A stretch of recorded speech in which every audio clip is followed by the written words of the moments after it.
ஓம் ஸ்ரீ வராஹிதாயே போற்றி போற்றி. என் அன்பு குழந்தையே, இன்று இந்த தாயானவள் உனக்கு ஒரு எச்சரிக்கையான செய்தியினை தான் கொண்டு ஓடோடி வந்திருக்கின்றேன். என் தங்கமே, உனக்காண்ட வேண்டுதல் முடிச்சு ஒன்று இந்த தாயானவள் என் முன்னால் இருக்கின்றது. என் தங்கமே, அந்த வேண்டுதலை உனக்காக வைத்தவர் யார்? அது நல்ல வேண்டுதலா அல்லது கெட்ட வேண்டுதலா? அதனால் உன் வாழ்க்கையில் என்ன நடக்கப் போகின்றது? இதை செய்வதனால் யார் உனக்கு இந்த வேண்டுதலை வைத்தார்களோ அவர்களுக்கு என்ன லாபம் என்பதையெல்லாம் உன் அம்மா உனக்கு சொல்வதற்காக வந்திருக்கின்றேன். என் தங்கமே, சில விஷயங்களை யாராலும் அவ்வளவு சுலபமாக புரிந்து கொள்ள முடியாது. அதுபோலதான் இன்று உனக்கு நான் தருகின்ற இந்த வார்த்தைகள் உனக்கு ஆரம்பத்தில் புரியாமலே போனாலும் கடைசியில் நிச்சயமாக நீ புரிந்து கொள்வாய். எதற்காக நம் வராகி நம்மிடத்தில் இது போன்ற செய்தியினை சொல்லி இருக்கின்றாள் என்று. என் குழந்தையே, உனக்கான வேண்டுதலை என் முன்னால் வைத்தவர் சொன்ன விஷயம் என்னவென்று முதலில் சொல்கிறேன். நான் சொல்லி முடிக்கும் பொழுதே அதனை செய்தவர்கள் யார் என்பதை நீ தெரிந்து கொள்வாய். என் தங்கமே, ஒருவரை ஒருவர் வாழ்க்கையில் முன்னேற்றுவதை கண்டு இங்கு யாருக்கும் பிடிப்பதில்லை. யாரும் ஒருவரை ஒருவர் பாராட்டுவது கிடையாது. மாறாக தனக்கு எது சரி என்று தோன்றுகிறதோ அதை மட்டும்தான் எல்லோரும் செய்து கொண்டிருக்கின்றார்கள். யார் வாழ்க்கையில் என்ன நடந்தாலும் அதில் நம்முடைய பங்கு எந்த அளவிற்கு இருக்கின்றது என்பதை தான் எல்லோரும் பார்க்கின்றார்கள். அதுவும் நல்ல விஷயமா அல்லது கெட்ட விஷயமாக இருந்தாலும் உனக்கான சில விஷயங்களை இங்கு செய்கின்றார்கள். என் தங்கமே, என் முன்னால் உனக்கான வேண்டுதல் முடிச்சு வைத்தவர் யார் தெரியுமா? அதற்கு முன்பாக அதை எதற்காக வைத்தார் என சொல்லி விடுகிறேன். என் தங்கமே, கவனமாக கேள். அவர் யார் என்பதை நீயே வெளிப்படையாக கண்டுகொள்வாய். என் தங்கமே, சில காலமாக அல்ல, இது பல காலமாக உன்னுடைய குடும்பத்தில் நடந்து கொண்டிருக்கின்ற ஒரு பிரச்சனை. இந்த பிரச்சனையின் விளைவாக உன்னுடைய வாழ்க்கையை அழித்துவிட வேண்டும் என்று ஒருவர் திட்டம் தீட்டி இருக்கின்றார். அதற்கு அவர்கள் பயன்படுத்த நினைத்தது செய்வினைகள், பில்லி சூனியம், ஏவல் போன்றவற்றை. ஆனால் அது அவர்களுக்கு கை கொடுக்காமல் போனதால் அது மிகப்பெரிய விஷயமாக வெளியில் தெரியாமல் போய்விட்டது. இல்லை என்றால் என் குழந்தையே, செய்வினை பாதிப்புகளால் அதிக அளவில் வாழ்க்கையில் காயப்பட்டு இருப்பாய். அப்படி அவர்கள் செய்யும் பொழுது உன்னுடைய குலதெய்வம் அதனை தடுத்து நிறுத்திவிட்டார்கள். உனக்கு எந்த பாதிப்பினையும் ஏற்படுத்த அவர்கள் அனுமதிக்கவில்லை. அடுத்ததாக உன் தாயானவள் வராகி உன் வாழ்க்கையில் இருக்கின்றேன் அல்லவா?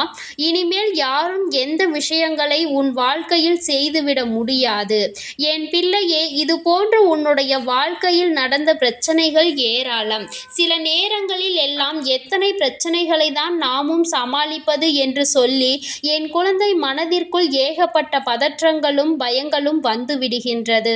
என் தங்கமே, இது போன்ற நேரத்தில் உன்னுடைய வாழ்க்கையில் என்னென்ன நடந்தது, எதுவெல்லாம் இனி உன் வாழ்க்கையை அழிக்க நினைப்பது என்பதை சற்று நீ புரிந்து கொள்ள தொடங்கி இருக்கின்றாய். இது நாள் வரையிலும் உன்னை சுற்றி நடந்தது எல்லாமே உனக்கு தீமைகளை செய்வதற்காக மட்டுமே நடந்தது. அவர்கள் வார்த்தைக்கு வார்த்தை ஒவ்வொன்றாக உன்னை அழிக்க வேண்டும், உன்னை வாழ்க்கையில் கண்காணாத இடத்திற்கு அனுப்பிவிட வேண்டும் என்றுதான் அவர்கள் வேண்டிக் கொண்டார்கள். இந்த வேண்டுதல் முடிச்சினை உன் வராகி அம்மா நான் தொட்டுவிட்டால் எனக்கு கோடி கோடியாய் காணிக்கைகள் கொடுப்பேன் என்று அவர்கள் என்னிடம் சொன்னார்கள். என்னுடைய குழந்தைக்கு ஒருபொழுதும் நான் எந்த ஒரு தீமையையும் செய்துவிட மாட்டேன் என்பதில் நான் கவனமாக இருக்கின்றேன். என்னுடைய குழந்தைக்கு நிச்சயமாக அவ்வாறு நம்பிக்கை துரோகம் நான் எப்பொழுதும் செய்துவிட மாட்டேன். என் தங்கமே, இப்படி உன்னுடைய வாழ்க்கையில் நடந்து கொண்டிருக்கின்ற ஒவ்வொரு விஷயங்களும் உனக்கு ஒவ்வொரு விதமான மன உளைச்சல்களை கொடுத்து கொண்டிருக்கின்ற நேரத்தில்தான் அம்மா உனக்கு இது போன்ற கெடுதல்களை செய்ய நினைத்தவர்களை அடையாளம் காண்பிக்க வந்திருக்கின்றேன். இவர்கள் செய்த இந்த விஷயங்களினால் தான் உன்னுடைய வாழ்க்கையில் பல பிரச்சனைகள் வந்து கொண்டே இருக்கின்றது. இவையெல்லாம் நேரடியாக உன்னை தாக்கவில்லை. அவர்கள் செய்கின்ற விஷயங்களில் வீரியம் குறைந்த பிறகுதான் இது போன்று செய்து கொண்டிருக்கிறார்கள். வீரியம் தைரியம் அதிகமாக இருந்து விட்டது என்றால் நிச்சயமாக அவர்கள் ஒருபொழுதும் உன்னை தேடி வந்துவிட மாட்டார்கள் என்பதில் எந்த ஒரு மாற்று கருத்துமே கிடையாது. என் தங்கமே, உன்னுடைய வாழ்க்கையில் ஒவ்வொரு நாளும் இந்த விஷயங்கள் எல்லாம் நடக்கும் பொழுதெல்லாம் நீ என்ன நினைப்பாய்? நம் வாழ்க்கையை அழித்து விடுவார்களோ, இவர்கள் நம்மை இப்படியே சாய்த்து விடுவார்களோ என்று என் குழந்தை நீ நினைத்து கொண்டிருக்கின்றாய்.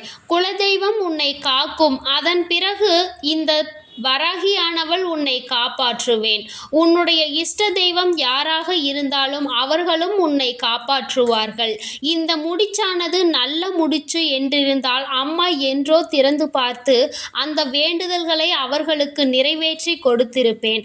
ஆனால் அவர்களோ என்னுடைய பிள்ளையின் வாழ்க்கையை அழிப்பதற்கு அல்லவா சதி திட்டத்தை தீட்டி என் முன்னால் வேண்டுதலை வைத்திருக்கின்றார்கள். நான் இல்லை என்று சொன்னால் வேறு வழியில் அவர்கள் அதனை செய்வதற்கு தேடுவார்கள். அதையும் நான் கண்டு கொண்டேன். அதனால் மீண்டும் என்னிடத்திலேயே வந்து நின்று கொண்டிருக்கின்றார்கள். என் குழந்தையே, அவர்களுக்கு தெரியவில்லை நான் என் மீது உண்மையான அன்பு கொண்ட குழந்தைகளுக்கு எந்த அளவிற்கு நன்றியோடு இருப்பேன் என்பதை அவர்கள் புரிந்து கொள்ளவில்லை. மாறாக அவர்கள் வாழ்க்கையில் நடக்கின்ற ஒவ்வொரு விதமான விஷயங்களுக்கும் இனி ஒருபோதும் உன்னுடைய வாழ்க்கையில் நடக்கின்ற சந்தோஷங்கள் அப்படியே நின்றுவிடக் கூடாது என்று நினைக்கின்றார்கள். அதாவது சந்தோஷம் நிலைத்திருக்க கூடாது என்று நினைக்கின்றார்கள். உன்னுடைய சந்தோஷத்தை முழுமையாக பறிக்கத்தான் அவர்கள் இவ்வாறு செய்கின்றார்கள்.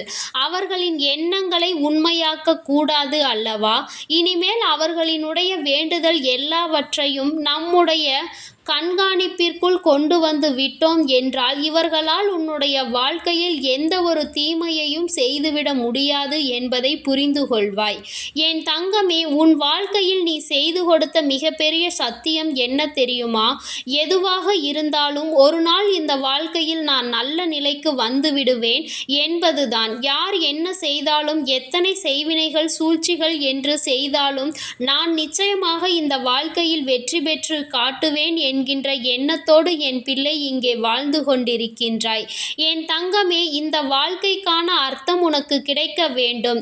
இதற்கான பலன் உனக்கு நிச்சயமாக கிடைக்க வேண்டும். அதற்கு என்னுடைய பிள்ளை உன்னுடைய வாழ்க்கையில் இருக்கின்ற அத்தனை தீய சக்திகளையும் விரட்டிவிட்டு நீ ஒரு புதுமையான வாழ்க்கையை தொடங்க வேண்டும். தீய சக்திகள் அதிகமாக இருக்கிறது என்றால் உன்னை சுற்றி கெட்ட மனிதர்கள் அதிகமாக இருக்கின்றார்கள். விரைவில் உன்னுடைய வாழ்க்கையை அழிக்க துரிதமாக பல முயற்சிகளை செய்கின்றார்கள். இப்படிப்பட்ட மனிதர்களை முதலில் உன்னுடைய வாழ்க்கையில் இருந்து நீ ஒதுக்கி வைக்க வேண்டும். அது மட்டும் அல்லாமல் இவர்களை என்றைக்குமே இனி உன் வாழ்க்கையில் அண்டவிடக் கூடாது. அவர்கள் தனக்கு உதவிகளை செய்தவர்களுக்கு கூட துரோகத்தை செய்ய முயற்சி செய்யும் பொழுது இனி அவர்கள் அதற்கு உண்டான பலனை அவர்கள் வாழ்க்கையில் இனி எப்பொழுதுமே நிம்மதி என்ற ஒன்று இருக்காது. அடுத்தவர்களுக்கு சோதனையை கொடுத்தால் அதன் பலன் என்னவாக இருக்கும் என்பதை புரிந்து கொள்ள வேண்டும் அவர்கள். அந்த காலகட்டம் இன்று அவர்களுக்கு வந்துவிட்டது. இது போன்ற அடுத்தவர்களின் வாழ்க்கையை கெடுக்க நினைப்பவர்களினுடைய வேண்டுதலை எல்லாம் அம்மா நான் ஒருபொழுதும் தொட்டுவிட மாட்டேன். அது மட்டும் அல்லாமல் இது போன்ற காரியங்களுக்கெல்லாம் ஒருபொழுதும் நான் செவிசாய்ப்பதும் கிடையாது என்பதை நீ புரிந்து கொள். அவர்கள் என்ன நினைத்து என் முன்னால் வந்து நின்றாலும் நான் அவர்களுக்கான தண்டனையை கொடுத்தே தீருவேன். என் தங்கமே, உனக்கு ஒன்றும் நடக்காமல் நான் பார்த்து கொள்வேன். என் தங்கமே, அடுத்தவர்களை கெடுக்க மற்றவர்கள் செய்கின்ற சூழ்ச்சி என்னவென்று தெரியாமல் நீ ஒருபொழுதும் இருந்து விடாதே. எல்லாமே நன்மைக்கு தான். எல்லாவற்றிலும் இருந்து உனக்கு ஒரு பாடம் கிடைக்கிறது என்பதை மட்டும் தெரிந்து கொண்டு இந்த வாழ்க்கையில் நீ சந்தோஷமாக வாழ்ந்து விட்டால் போதும்.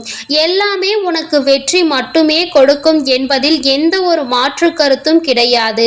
என் அன்பு குழந்தைக்கு இந்த வராகியினுடைய ஆசீர்வாதங்கள் எப்பொழுதும் முழுமையாக இருக்கும்.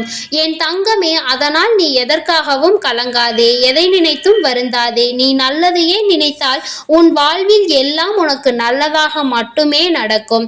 உன் தாயானவள் எப்பொழுதும் உன்னோடு இருந்து உன்னை வழிநடத்தி சென்று கொண்டிருக்கிறேன்.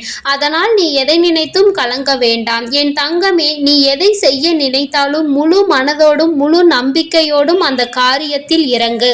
அதில் உனக்கு வெற்றியினை பெற்றுத்தர வேண்டியது உன்னுடைய தாயானவள் என்னுடைய பொறுப்பு. அதனால் இனி எதற்கும் தயங்காதே. எல்லாம் நல்லதாகவே நடக்கும். ஓம் ஸ்ரீ வராகி தாயே போற்றி போற்றி. ஓம் ஸ்ரீ வராகி தாயே போற்றி போற்றி.